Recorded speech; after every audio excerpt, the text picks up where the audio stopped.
friends, today we're reading Charlie and the Chocolate Factory, Chapter 18, Down the River. Off we go, cried Mr. Wonka. Hurry up, everybody. Follow me into the next room, and please do not worry about Augustus Gloop. He's bound to come out in the wash. They always do. We shall have to make our way to the next part of the journey by boat. Here she comes. Look, the steamy mist was rising up now from the great warm chocolate river, and out of the boat there appeared suddenly the most fantastic pink boat. It was a large open rowboat with a tall front and a tall back, like a Viking boat. And it was such a shining, sparkling, glistening pink color that the whole thing looked as though it were made of a bright pink glass. There were many oars on either side of it, and the boat came closer. The watchers on the riverbank could see that the oars were being pulled by masses of Oompa Loompas, at least 10 of them on each oar. "This is my private yacht," cried Mr. Wonka, beaming with pleasure. "I made her by hollowing out an enormous boiled sweet. Isn't she beautiful? See how she comes cutting through the river." The gleaming pink boiled sweet boat glided up to the riverbank. 100 Oompa Loompas rested on their oars and stared up at the visitors. Then suddenly, for some reason best known to themselves, they all burst into shrieks of laughter. "What's so funny?" asked Violet Beauregard. "Oh, don't worry about them," cried Mr. Wonka. "They're always laughing. They think everything is a colossal joke. Jump onto the boat, all of you. Come on, hurry up." As soon as everyone was safely in, the Oompa Loompas pushed the boat away from the bank and began to row swiftly down the river. "Hey there, Mike TV," shouted Willy Wonka. "Please do not lick the boat with your tongue. It only makes it sticky." "Daddy," said Veruca Salt, "I want a boat like this. I want you to buy me a big pink boiled sweet boat exactly like Mr. Wonka's. And I want lots of Oompa Loompas to row me about. And I want a chocolate river, and I want. "She needs a good kick in the pants," said Grandpa Joe to Charlie. The old man was sitting in the back of the boat, and little Charlie Bucket was right beside him.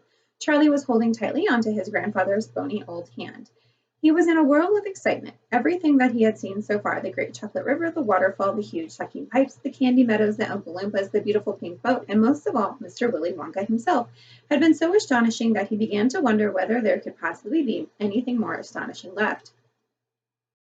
Where were they going now, and what were they going to see, and what in the world was going to happen in the next room? "Isn't it marvelous?" said Grandpa Joe, grinning at Charlie. Charlie nodded and smiled up at the old man. Suddenly, Mr. Wonka, who was sitting on Charlie's other side, reached down into the bottom of the boat, picked up a large mug, dipped it into the river, filled it with chocolate, and handed it to Charlie. "Drink this," he said. "It'll do you good. You look starved to death." Then Mr. Wonka filled a second mug and gave it to Grandpa Joe. "You too," he said. "You look like a skeleton. What's the matter? Hasn't there been anything to eat in your house lately?"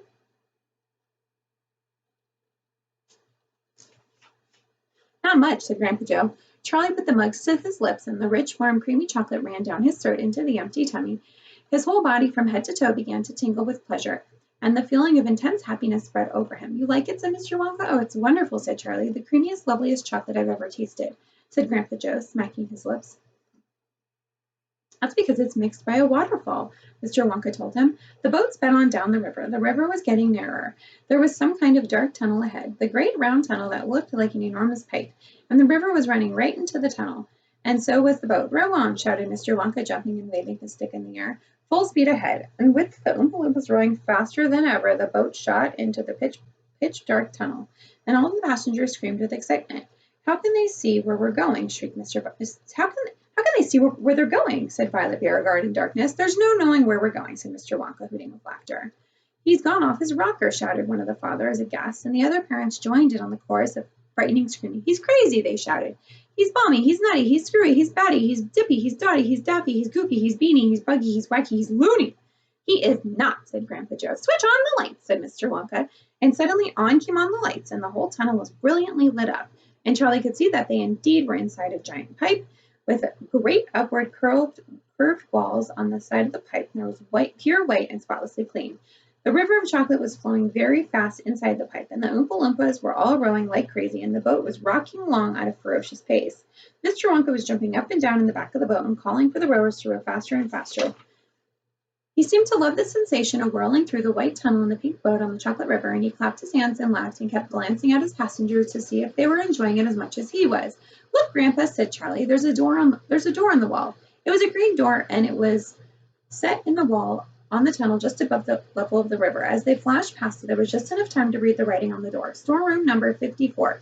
It said, "All of the creams: dairy cream, whipped cream, violet cream, coffee cream, pineapple cream, vanilla cream, and hair cream." "Hair cream?" said Mike TV. "You don't use hair cream." "Right on, row on," shouted Mr. Wonka. "There's no time for silly questions." They shrieked past a black door, storeroom number 71, and on it said, "Whips, all sizes and shades, all sizes and shapes. Whips, said Veruca. What on earth do you use whips for? For whipping cream, of course, said Mr. Wonka. How can you whip cream without whips? Whipping cream isn't for whipping cream unless it's been whipped with whips, just as poached eggs aren't poached unless they've been stolen from in the woods in the dead of night. Row on, please. They passed a yellow door on which it said storeroom number 77. All the beans, cocoa beans, coffee beans, jelly beans, and has-beans. Has-beans, said Veruca. You're one yourself, said Mr. Wonka. There's no time for arguing. Press on. But 5 seconds later, when a bright red door came in sight, he suddenly waved his gold-topped cane in the air and shouted, "Stop the boat!" Chapter 19, The Inventing Room, Everlasting Gobstoppers, and Hair Taffy. When Mr. Wonka yelled, "Stop the boat," the Oompa Loompas slammed their oars into the river and backed up ferociously. The boat stopped. The Oompa Loompas guided the boat alongside the red door. On the door it said, "Inventing Room, Private, Keep Out." Mr. Wonka took a key from his pocket, leaned over to the side of the boat, and put the key in the keyhole. "This is the most important room in my entire factory," he said. "All my most secret new inventions were cooking and simmering in here. Old Buckle Grubber would give his teeth to be allowed inside just for 3 minutes. So would Prodnose and Slugworth and all the other chocolate makers out there. But now, listen to me. I want no messing about when you go inside. No touching, no meddling, no tasting. Is that agreed?" "Yes, yes," the children said. "We won't touch a thing." Up to now, Mr. Wonka said, nobody else, not even the Oompa Loompas, have ever been able to go into this room. He opened the door and stepped out of the boat and into the room. The 4 children and their parents all scrambled after him. "Don't touch," shouted Mr. Wonka, "and don't knock anything over." Charlie Bucket stared around the gigantic room in which he now found himself. The place was like a witch's kitchen. All about him, black metal pots were boiling and bubbling on a huge stove, and the kettles were hissing and pans were sizzling, and strange iron machines were clanking and spluttering, and there were pipes running all over the ceiling and walls, and the whole place was filled with smoke and steam and delicious odors. But Mr. Wonka himself had suddenly become even more excited than usual, and anyone could see that this was the room he loved best. He was hopping about among the saucepans and the machines like a child among Christmas presents. Not knowing which thing to look at first, he lifted the lid from a huge pot and looked at a sniff. He was rushing over and dipped a finger into a barrel of a sticky yellow stuff that he had to taste. Then he skipped around to one of the machines and turned a dozen knobs, this way and that way, and then he peered anxiously through the glass door of the gigantic oven, rubbing his hands and cackling with delight at what he saw inside. Then he ran over to another machine, a small shiny affair, that kept going put, put, put, put, and every time it went put, a large green marble dropped out into a basket on the floor. "It looked like a marble. Everlasting gobstoppers," said Mr. Wonka proudly. "They're completely new. I'm inventing them for children who don't get a lot of pocket money. You can put an everlasting gobstopper in your mouth, and you can suck it and suck it and suck it, and it will never get any smaller." "It's like gum," said Violet Beauregard. "It is not like gum," said Mr. Wonka. "Gum is for chewing, and if you tried chewing one of these gobstoppers, you would break your teeth. But they taste terrific, and they change color once a week, and they never get any smaller. They never disappear, never. At least, I don't think they do. There's one of them being tested at this very moment in the testing room next door. An Oompa Loompa is sucking on it. He's been sucking on it for nearly a year now without stopping, and it's still just as good as ever. Now over here," Mr. Wonka went on, skipping excitingly across the room to the opposite wall, "over here I have invented a completely new line of Toffies." He stopped beside a large saucepan. The saucepan was full of thick, gooey, purplish mess, boiling and bubbling. By standing on his toes, little Charlie could see inside it. "That's hair toffee," said Mr. Wonka. "You eat just one little tiny bit of it, and in exactly a half hour, a brand new, luscious, thick, silky, beautiful crop of hair will start growing over the top of your head, and a mustache and a beard."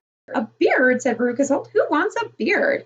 "It would suit you well," said Mr. Wonka, "but unfortunately the mixture is not quite right yet. I've got it too strong. It works too well. I tried it on an Oompa Loompa yesterday in the testing room, and immediately a huge beard started shooting out from his chin, and the beard grew so fast that it was trailing all over the floor into a thick, hairy carpet.